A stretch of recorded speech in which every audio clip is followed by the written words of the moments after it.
Well, Barcelona versus Newcastle tie 1-1 at St. James Park. We have gotten away with murder because firstly, firstly, let me explain myself, but I am incredibly happy with this draw. I'm incredibly happy that we're able to extract this draw because I think the intensity at which Newcastle came out to play today is insane, ridiculous, absolutely rocking. St. James Park, loud fans. Those fans are so loud, man. Rowdy, whistling. There's some all 90 minutes. Add on to that the intensity that Newcastle had. Man, they played it as how Eddie Howe described it. He said beforehand that this was the most important game in the club's history, and the players took it like that because my God, what is that intensity that they played against us? That matched Atletico Madrid's performance in the first half against us. That intensity, that press, that the duels that we were facing, it's just ridiculous. It was insane, and to scrape by with a 1-1 draw at the dying minutes of the game, count it. You give me that. These are knockout round stages, and whoever thought that this was going to be easy, absolutely not. It was never going to be easy. So let's talk about context going into the game.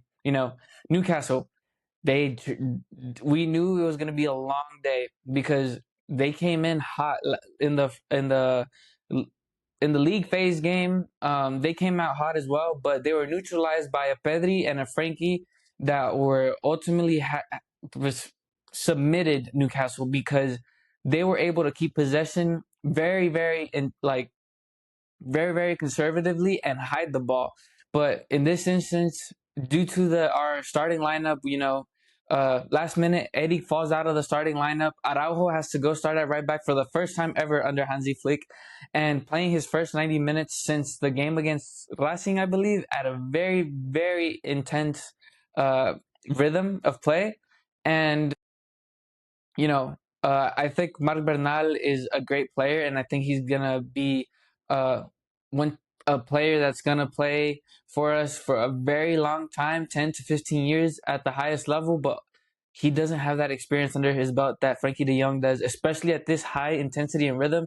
We saw at the end there that his legs pretty much gave out from cramping up because he's been especially after the Athletic ever since Frankie got injured and the effort that was put into the Atletico game. Marc Bernal started the next game after that against Bilbao, played only a half, but he's not used to playing these extensive amounts of minutes, and I was also worried about that. I was worried about the whole squad. The whole squad looked gassed today. On top of that, I think that effort that we did against Atletico Madrid in the second leg of the Copa del Rey semifinals really took a toll on the team. We saw it against Bilbao, where you could tell that they were trying to just get the result with as little effort as possible because they knew that we had Newcastle today. Um, and yeah, I think the team is arriving very, very tired, especially given the injuries to both of our fullbacks in Kunde and Alejandro Balde. And I think Cancelo played a great game today, not knocking him at all. I think Araujo played a decent game for what Araujo can give us. I think that this is as much as we're gonna get from him as far as a good performance goes. I'll talk about what everyone's raving about as far as Newcastle's goal a bit later in the video, but yeah, we were coming in on tired legs, on tired efforts. If we saw even in the middle of the game, we didn't have a backup to Pedri and Marc Bernal. The two that came out were and Marc Casado and Dani Olmo. Dani Olmo, who isn't even a true eight, but playing in the eight position, and Marc Casado, who hasn't been getting very many minutes this season, having to come in a game where we're trying to possess the ball, keep the ball, man, it was going to be rough. At some point in time, Xavi Espat had to come in. Uh, it Talk about getting thrown in the deep end for Xavi Espat, but had a good little cameo himself as well. Rafinha, not really all there. Our attack was very, very stagnant. Lewandowski having little to no service, receiving a few balls here and there to that he could drop back and kind of serve as a target man and hold up the center backs and lay off. But Lamine, anything of danger that we had was from Lamine's side. But you could tell just many times either Fermin or Rafinha off the counter where we had clear opportunities. That precision that we need to handle certain counter attacks just wasn't there. And I'd say on top of that, I think the rhythm of the game kind of outpaced Marc Bernal a little bit. And by no means do I think he had a bad game. But I think in situations like this, you miss a Frankie de Jong so bad. We missed Eric so bad because Eric was set to start, and I'm pretty sure he was set to start at right back, and he adds a level of fluidity from playing out the back. But also, I don't want to knock these guys too bad because, again, I want to reiterate the intensity at which Newcastle played is just, it was the game of their lives. Every single one of them pressing, dueling, pressing, incessantly, stadium rocking, man. It was a nuisance. And guys, this same game that unfolded is the same game that we lose to Atleti 4-0. And where do I think that we find gold is that one of my biggest gripes with that Atleti game is letting the scoreboard get so piled up. And sometimes you have to understand when it's not your day. And when it's not your day, you have to do your due diligence in knockout rounds. You have to be conservative. For as far as for us, grab possession of the ball, hide it, and try not to let too much happen in the game. I think that we learned our lesson against Atletico Madrid in the knockout stage. What can happen? Because you know, my biggest thing was letting that scoreboard accumulate so much against Atletico Madrid. Because it's a knockout round game is two legs, and you need to be able to go into that second leg alive because we see what we're capable of at the Camp Nou. So when I saw how this game was unfolded, I was like, man, we gotta, we gotta. First off, we need to find a way to match this intensity, hide the ball, and be as conservative with it as possible. And I think the times that we were able to catch our breath is when Pedri had the ball, when he gave us oxygen. But honestly, man, I really missed Frankie de Jong today.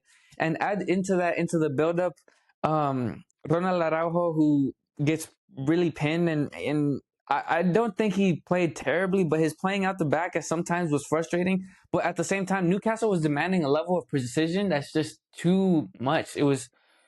They demanded a perfection out of you, and yeah, I think besides that, man, Gerard Martin and Pau Cubarsí had an all-timer performance today because I want y'all to go to, I think Newcastle's average height is like 6'3" or something like that.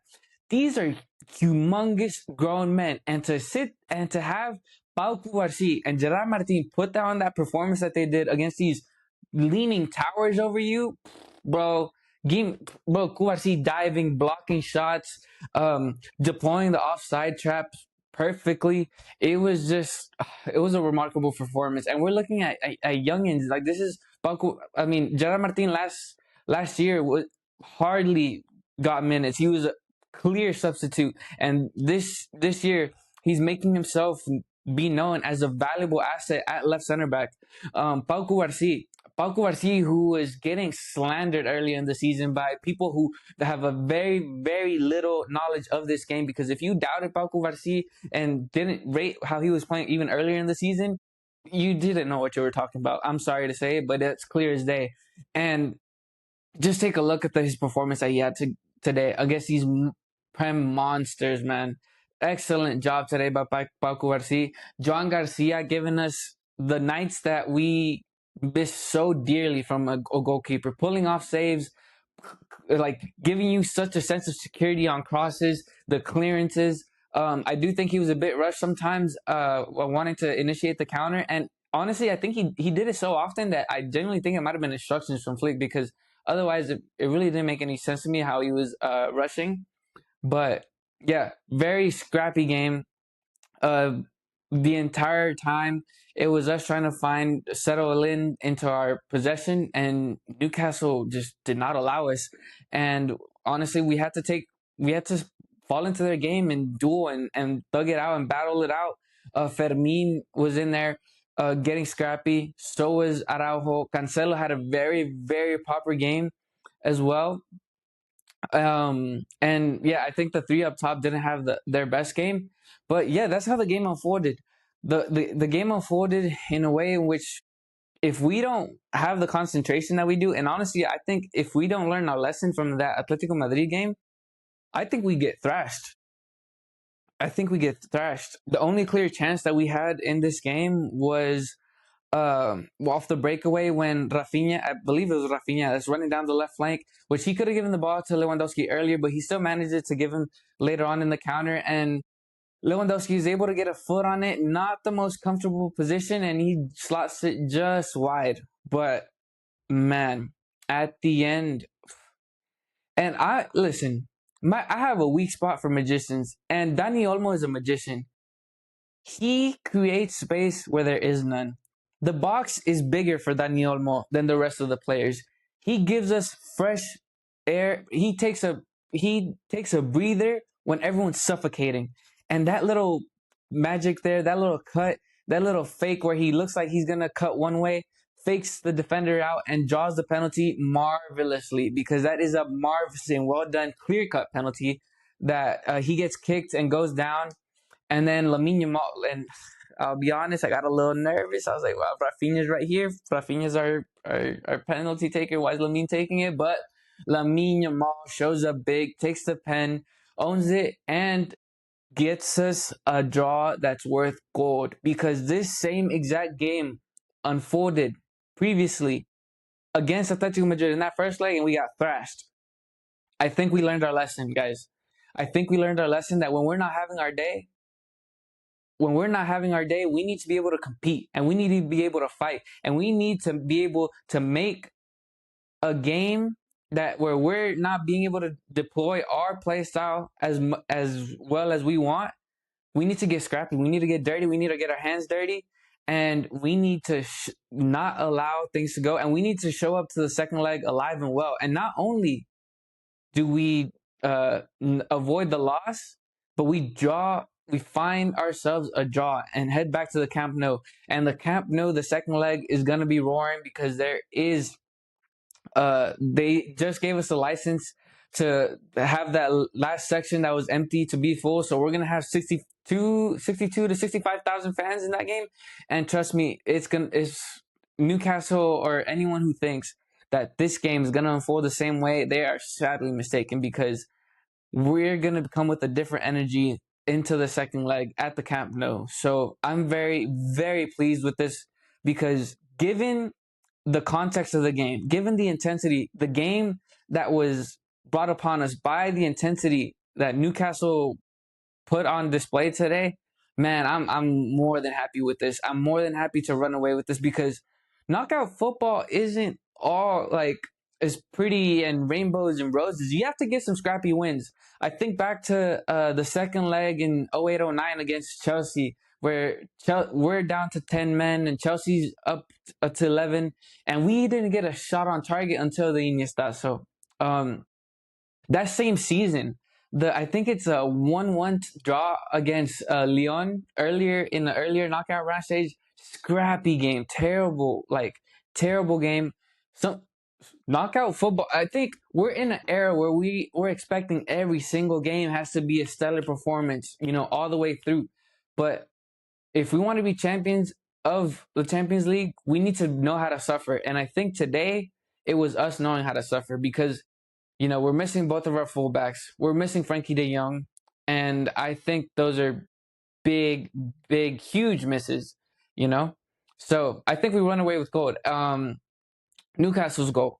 Newcastle's goal comes off of a little unfortunate set of circumstances there as well, where we're off the counter. Araujo makes a tremendous effort running forward. It is late.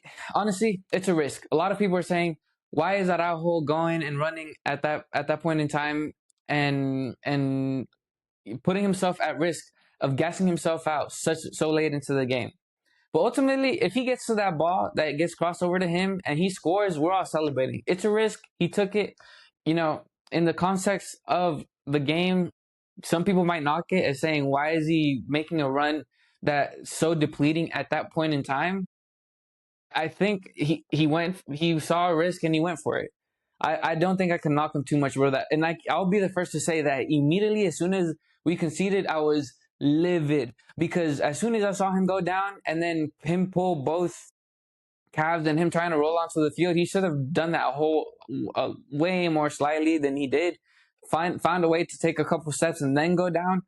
That would have been the most optimal thing, but he made it in a very clumsy fashion. So after that, he was done. Just like when Marc Bernal went down, Araujo went down as well. And somehow, however he was able to, he jogged back. Rafinha was covering him in that space, and I was very worried. I was yelling at the time for Araujo to drop back into his position. But after making this video, after letting some time has passed, man, the guy's both calves are pulled, are cramped. He's stiff. He's not getting anywhere. Rafinha is trying to cover as best as he can, but ultimately he doesn't have that defender instinct. So whenever uh, the ball gets the ball gets played over to his side, he's not attentive to it, and he doesn't react in time, and the goal comes on his side. I'm not gonna knock Rafinha for it, even though if Araujo was there, he would probably have been more attentive. But I'm not gonna be overly harsh on Araujo and blame him entirely for that as well. You know, that's just the name of the game, and sometimes we just gotta accept that things play out. But I think any over excessive hate on Araujo for that is just insanely dramatic and out of touch, in my opinion, because he rolled the die, it didn't fall in his favor.